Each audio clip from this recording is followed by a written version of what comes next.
Welcome back to the Act Two podcast, a podcast for the real-life working screenwriter. I'm Tasha Hugh. And I am Josh Hallman. And we are Act Two, a network and support group for the everyday working screenwriter. This podcast is just one of the things we do, so thank you for joining us here. Another thing we do is our Patreon. Every month we have a Q&A live on Zoom with you guys, and it's so fun. And this month we are doing it on July 28th at 5:30 p.m. Pacific Standard Time. And we all agreed last time that it would be really fun to read a script and just think about structure. That's it. Think about nothing else, no other comments. We're just looking at how this movie is structured. Where is the midpoint? Where is the break into Act Two? And then we're all going to come together, compare notes, and talk about structure. And if that's the kind of nerd that you like to be, come join us on July 28th at 5:30 p.m. on Zoom. You can do that by signing up on our Patreon for our co-EP level, and you will automatically get the Zoom from there. And we are going to be talking about Wake Up Dead Man, the Rian Johnson script. Oh, we're just doing it.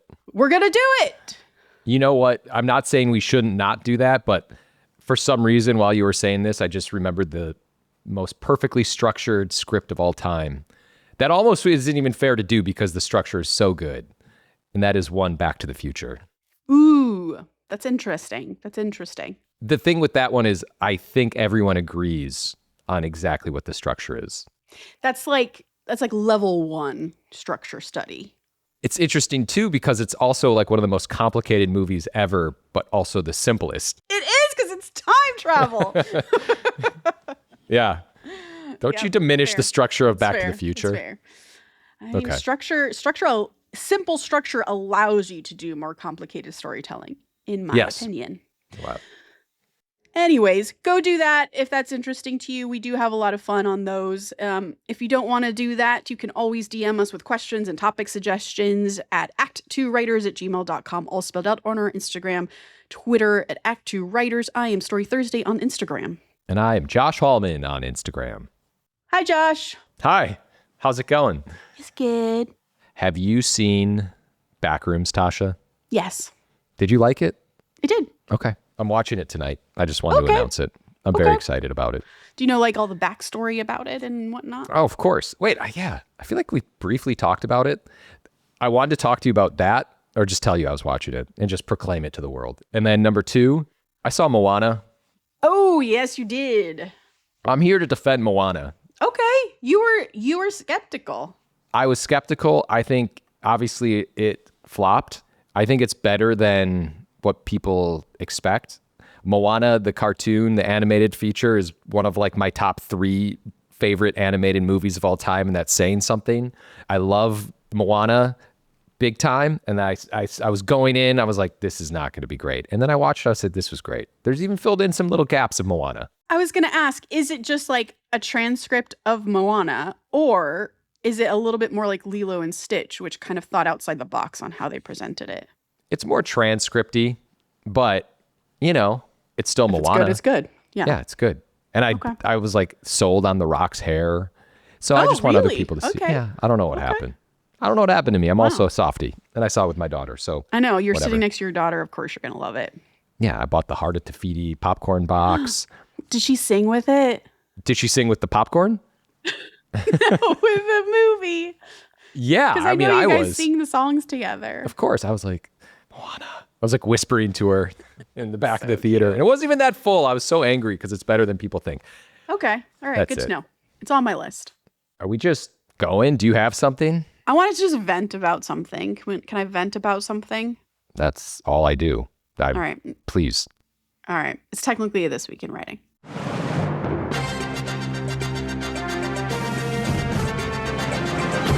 This Week in Writing. Okay, so I start a writer's room tomorrow, and it's a ton of prep. I've had to come up with a schedule for the writers that includes like how long I think it would take them to reasonably write a draft of an outline and a draft of a script, and factoring in, okay, how quickly do I actually need it, and time for me to read it and do notes on it, and also for, you know, the network to read it and do their notes on it. And it's basically like math, and I hate it. And it was really hard for my brain, and I hate that as part of my job. But I also think that creating schedules is so important for a writer's room because well, just at the base level, it helps writers figure out when they're going to be their busiest, right? Like if you're assigned episode 5, you know, you can see very clearly where those weeks fall in your life. You can plan accordingly. But then it also becomes really important for the network, the studio, because they can clearly see right away, okay, I need to block out this time to read these outlines and scripts. And they can also see very clearly that if they don't hit their deadlines and give their notes at the right times, then the train just kind of keeps moving, right? And if there are any delays because they deliver their notes, you know, late, then the money that costs them to extend the schedule is now on them. So that's also a big reason why you give a schedule. So I don't know. I'm just complaining because that was really hard for me to do yesterday. It took like half a day just to do a schedule. I think that's a big deal. I mean, that's reasonable, half a day, and also really important, probably the most important part of everything that's happening. It is. And you know what's interesting is I'm in the showrunner training program this year. The two things they say are like the most important things for a showrunner to do is deliver your scripts on time and have a schedule right from the start. And I think that's interesting because I learned to have a schedule based on my first showrunner that I ever had. And I just thought this is how everyone does it. And it turns out that's not true. Actually, a lot of showrunners don't come in with schedules. And what happens is what you expect to happen is that the scripts get late. People are confused about who's writing what. There's just general confusion in the room, and schedules get pushed and whatnot. So yeah, schedules, do it. Have you already assigned the writers to specific episodes? I have. Do they know it, or are they going to find out tomorrow? They're going to find out tomorrow. Okay. I'm excited for you. Yeah, I'm excited too. What's the average time for one episode to be written? 2 weeks. That's including the outline. No, the outline is 1 week. And then you usually will get an additional revision after like I give you notes. And then that will be like 1 to 2 days to revise the outline. And then you'll get 2 weeks to write the script once you have approval on the outline to go to script. Easy. Easy money. And then to revise the script, once you get notes on that, is 1 week. So that's usually what the schedule looks like. And it weirdly ends up being plenty of time. You can do it. I mean, that sounds very reasonable because I know you're on top of things. You're doing the outlines, you're going over things, you have whiteboards, everyone's talking, everyone's communicating, you're on top of your shit. That seems like a very reasonable amount of time. Okay. Today, our topic is 5 tips for succeeding in your interview for a TV job. Obviously, this comes at a perfect time for me. I'm in the middle of it. I've interviewed writers before. I've been interviewed before. I've not gotten writing jobs because of bad interviews. I've also gotten jobs from good writing interviews. Yeah. And so here we be. 5 tips for the next time you're going to interview for a TV job. No, this is an important one. And we talk about this all the time in some way, shape, or form. So we do. Yeah. Let's go, baby. To that point, though, there is some overlap, I think, between interviewing for a TV job and a feature job, but I also think it is different. Like, the end goal is just different, right? For a TV job, you're interviewing because you want to be one of several writers in a room. For a feature job, you're interviewing to be the guy or the girl, you know, the one person who's going to get this thing greenlit or sold to a major studio. And then also, of course, interviewing to be a showrunner on a TV show is a totally different thing. So if you guys are interested in hearing what those interviews are like and how to succeed at those interviews, you can let us know in the comments or shoot us in an email. But we're starting here with TV jobs. I feel like we've been circling this episode and having this conversation, and I forget, I might have shared this with you, but I read that Bill Lawrence quote, which I thought was great, where he basically said that he had been fired from 3 jobs because every time he was in a writer's room, he thought he was writing for himself. And it took him a while to figure out that he's actually not writing for himself. He's writing for the showrunner in service to the show and the showrunner's vision. I just thought that was really important. We've kind of talked about that in some way, shape, or form. It's very, very true and a very good reminder. Okay, so to just set the scene, interviews for a spot in a writer's room can often be several stages, right? You may meet the studio execs first, and if you get past them and they recommend you to the showrunner, then you're going to meet the showrunner after them. Or you might meet a producer first, or you might meet the showrunner and only the showrunner, and never see a producer or a studio. Any version of that is possible. So these tips really apply to all of those people, but especially the showrunner who is a writer themselves and ultimately makes the final decision. So let's get right into it. Tip number 1 is be personable. Now, this one's tough because if you're not personable, you may not know that you're not personable. So what does it mean in this case to be personable? It means listen. Don't talk over the interviewer in an effort to make sure that you say what you came here to say, right? Sometimes we write down little bullet points of the things we want to make sure we hit. And sometimes we can stumble over ourselves to kind of get those things said. Regardless, like be a good listener. That comes off as someone who is personable. And a good hang. Let this also be a two-way conversation, right? Act like you're maybe just having coffee with this person. And at those coffees, you are generally kind, you're a good listener, you ask follow-up questions, etc. I think it's good to remember that the interviewer is looking to see two major things. Are you smart, and are you someone that they want to be locked in a room with for hours and hours and months at a time? So be personable. Yeah. Tip number 2, don't be too quiet. Don't be too high energy. Okay. Do you remember, I think we've mentioned this before, in Ocean's 11, when Danny Ocean is telling Matt Damon how to like talk to Andy Garcia's character. And he's like, okay, don't be memorable, but don't be forgotten. Don't be too funny, but don't be too bland. Don't be and then he was just going back and forth. I feel like that's the entertainment industry just summed up. I feel like it is too. It's such a narrow target. And it's impossible to know where the target is, right? So this, again, is also incredibly subjective. Josh may love people who are boisterous and tell a lot of jokes, and that personality type might annoy the shit out of someone else, right? So you just never know. But I just want to make you aware of what some interviewers will be looking at. I don't think it's fair that you have this narrow target, but it is here, it exists, because I've seen writers lose or get jobs for either of these things. So I think the base underneath this is don't lie about who you are to get the job and then be someone totally different in the room. That's just like an integrity thing. But what this means is if you're too quiet, like you come off as shy or timid, which I do, by the way, it may be perceived that you are not brave enough to pitch ideas in the room, or you might not be able to handle being on set because you're too quiet and maybe a pushover and you won't say what needs to be said to get the job done when you're actually on set having to produce the show. But then if you're too loud and you're too high energy, that could be perceived as someone who disrupts the room or someone who you might not be able to trust on set. So yes, I think be yourself, but know that if you are a very high energy person, that's great, but that is also potentially your battle. So let the interviewer know this is your energy, but you're also a really great listener also. You also love collaborating with people, and you have no ego about pitches. The best idea wins. It doesn't matter who it comes from, and so on. Though allay their fears of what might come with a high energy person if that is who you are. Don't just try to suppress yourself, right?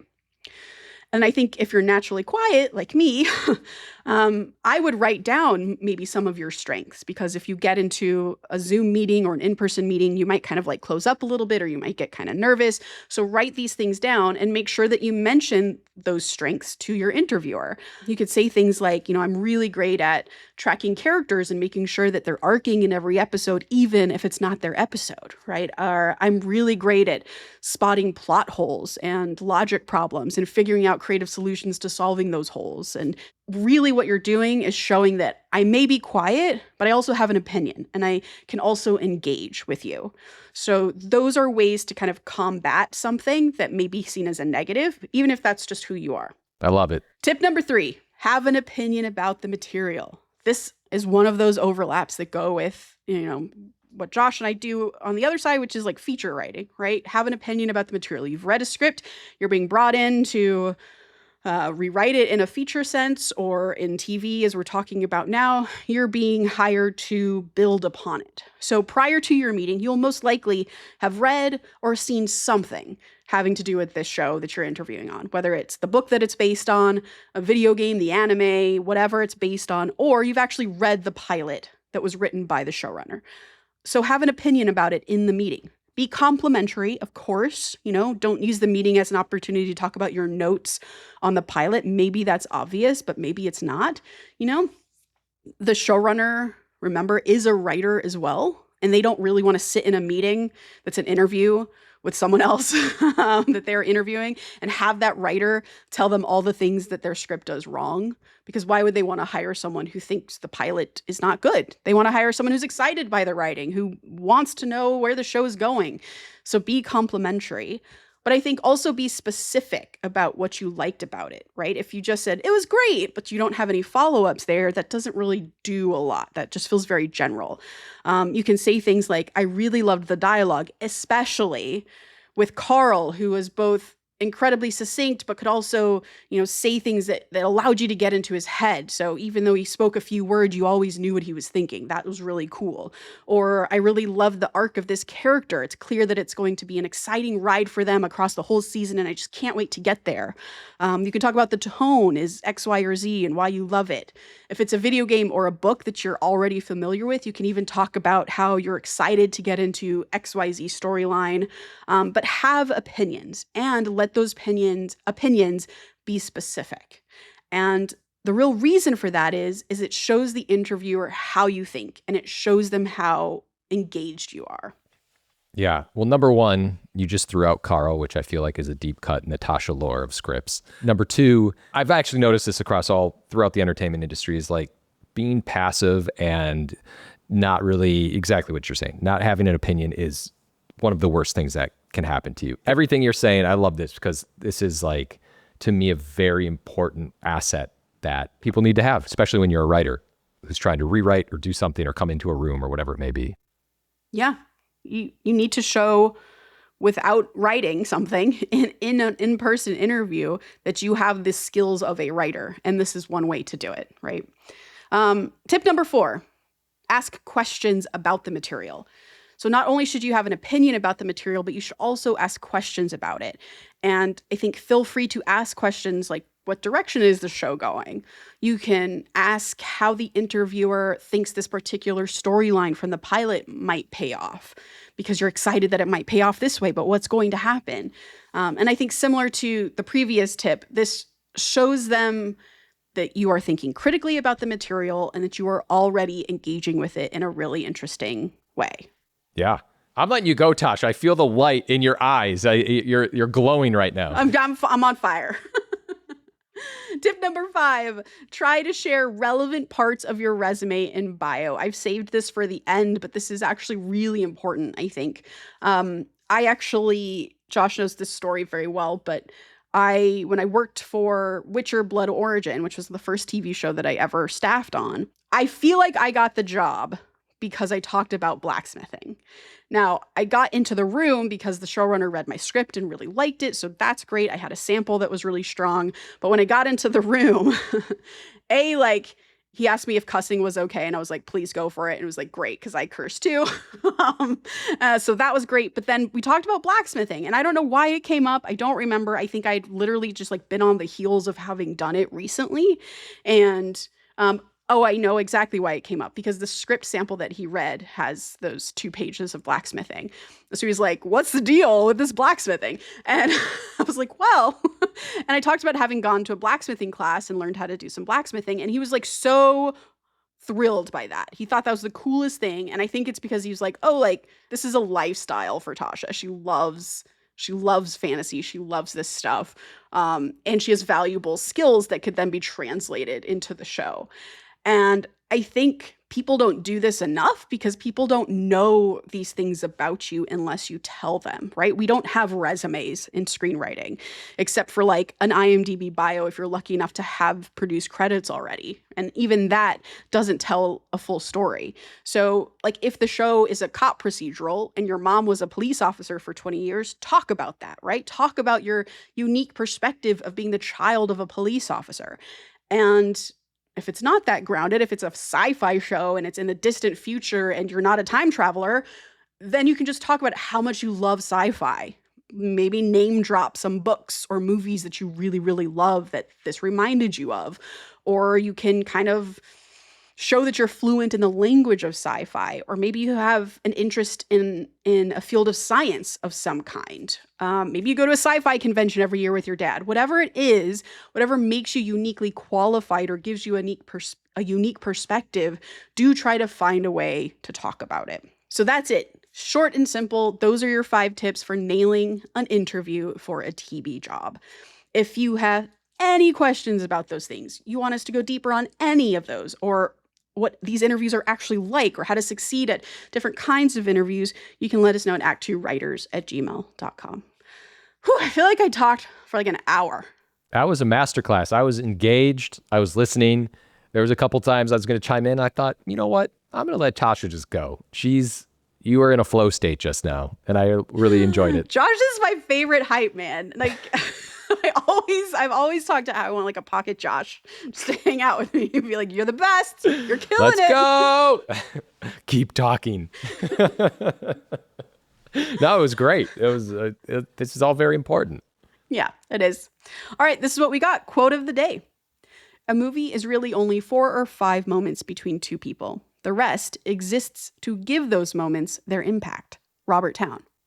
Please remember to rate and subscribe. Follow us at Act2Writers for more awesome writing stuff. You can follow me, Tasha, at Story Thursday on Instagram. And I am Josh Hallman on Instagram. And as always, the Act 2 podcast is a production of Act 2, a network and support group for the everyday working screenwriter. This episode was edited by Paul Lundquist.